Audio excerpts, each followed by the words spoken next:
ಹೇಳ್ಬೇಡಿ, ಅವರಿಗೆ ಮಾತಾಡಕ್ಕೆ ಹೇಳ್ಬೇಡಿ. ಈ ನ್ಯಾಯ ಹೇಗಿದೆ ಕೇಳಿದ್ರೆ ದಯವಿಟ್ಟು ಕೂತ್ಕೊಳ್ಳಮ್ಮ ದಯವಿಟ್ಟು ಆಟ ಕೂತ್ಕೊಳ್ಳಮ್ಮ ನನ್ನ ಮಾತು ಕೇಳಮ್ಮ. ದಯವಿಟ್ಟು ಒಂದು ಸೆಕೆಂಡ್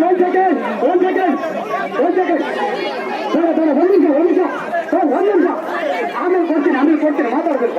ಆಮೇಲೆ ಮಾತಾಡ್ಬೇಕು ಇಲ್ಲಿ ಕೇಳ ಆಮೇಲೆ ಮಾತಾಡ್ಬೇಕಂತೆ.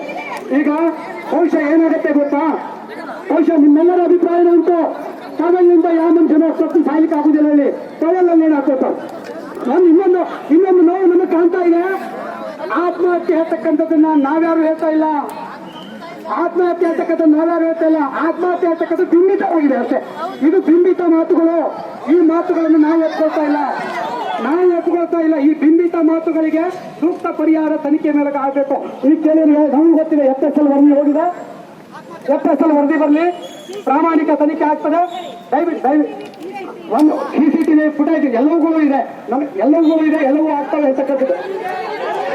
ದಯವಿಟ್ಟು ನ್ಯಾಯಗಳು ಕೇಳುವಾಗ ನಾವು ನ್ಯಾಯ ಕೇಳುವಾಗ ನ್ಯಾಯಬದ್ಧವಾಗಿರ್ಬೇಕು. ನಾನು ನಿಮ್ಮಲ್ಲಿ ಒಂದು ಮಾತನ್ನು ಹೇಳ್ತೇನೆ, ದಯವಿಟ್ಟು ಎಲ್ಲ ಸ್ನೇಹಿತರು ಕೇಳ್ಕೊಳ್ಳಿ.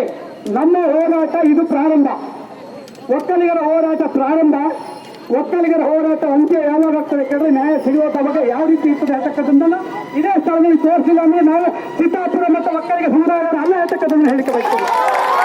ಒಕ್ಕಲಿಗ ಸಮುದಾಯ ಹೋರಾಟದ ಸ್ಥಿತಿ ಹೇಗಿರ್ತದೆ ಹೇಳ್ತಕ್ಕಂಥದ್ದನ್ನು ಮುಂದಿನ ದಿನ ತೋರಿಸ್ತೀವಿ. ನಾವು ಹೇಳ್ತಲ್ಲ, ಆ ಶಾಲೆಯ ಅಲ್ಲಿರ್ತಕ್ಕಂಥ ಅಧಿಕಾರಿ ವರ್ಗದವರ ಬೇಜವಾಬ್ದಾರಿತನ ನಮ್ಮ ಮಗುವಿನ ಸಾವಿಗೆ ಕಾರಣ ಆಯ್ತು ಅಂತ ನನಗೆ ಮನಸ್ಸಿಗೆ ಅನಿಸ್ತಾ ಇದೆ. ಆ ಅಧಿಕಾರಿಗಳ ಬೇಜವಾಬ್ದಾರಿತನ ಆ 3 ಗಂಟೆ ಸಮಯ ಇರೋದ್ರಿಂದ ಈ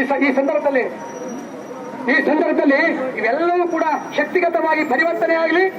ಒಟ್ಟಾರೆಯಾಗಿ ಗೋಕುಲ್ ಸಾವಿಗೆ ನ್ಯಾಯಯುತವಾದ ನ್ಯಾಯ ಬೇಕು ಹೇಳ್ತಕ್ಕಂಥದ್ದನ್ನು ಹೇಳ್ತಾ ನಿಮ್ಗೆಲ್ಲರಿಗೂ ಕೂಡ ನಾನು ಸ್ವಾಗತವನ್ನು ಕೋರಿ ಪುನಃ ನಿಮ್ಮೆಲ್ಲರ ಹೋರಾಟ ಅವರ ನ್ಯಾಯದ ಪರವಾಗಿ ನ್ಯಾಯ ಕೇಳಲಿಕ್ಕೆ ಬಂದಾಗ ಯಾರಿಗೂ ಅವ್ರು ತೊಂದರೆ ಕೊಡೋದಿಲ್ಲ ಹೇಳುವ ವಿಶ್ವಾಸ ನನಗೆ ಅಧಿಕಾರ ವರ್ಗದ ಮೇಲೆ ಇದೆ. ಅವ್ರು ಇಲ್ಲಿ ನಾವು ರಾತ್ರಿ ಉಳಿದ್ರು ಅವ್ರು ನಿಂತ್ಕೊಳ್ತಾರೆ. ನೀವು ಅವ್ರ ಬಗ್ಗೆ ತಲೆ ಕೆಡಿಸ್ಕೋಬೇಡಿ, ಆಯ್ತಾ?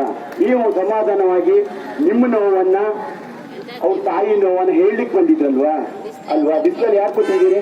AC ಹಾಲ್ ಕೊಟ್ಟಿದ್ದಾರಾ? ಇಲ್ವಲ್ಲ. ನೀವು ನೋವನ್ನು ಹೇಳ್ಕೊಳಕ್ ಬಂದಿದ್ದೀರಿ, ಅವ್ರು ಕೇಳ್ಕೊಳ್ತಾರೆ. ನೀವು ಅವ್ರ ಬಗ್ಗೆ ಯಾರು ತಲೆ ಕೆಡಿಸ್ಕೊಳ್ಳುವಂಥದ್ದು ಅವಶ್ಯಕತೆ ಇಲ್ಲ. ಅವ್ರು ನಿಷ್ಠಾವಂತರಿದ್ದಾರೆ, ಒಳ್ಳೆ ಅಧಿಕಾರಿಗಳಿದ್ದಾರೆ. ಅವ್ರಿಗೆ ಸಹ ಧನ್ಯವಾದವನ್ನು ಸಲ್ಲಿಸ್ತೇನೆ.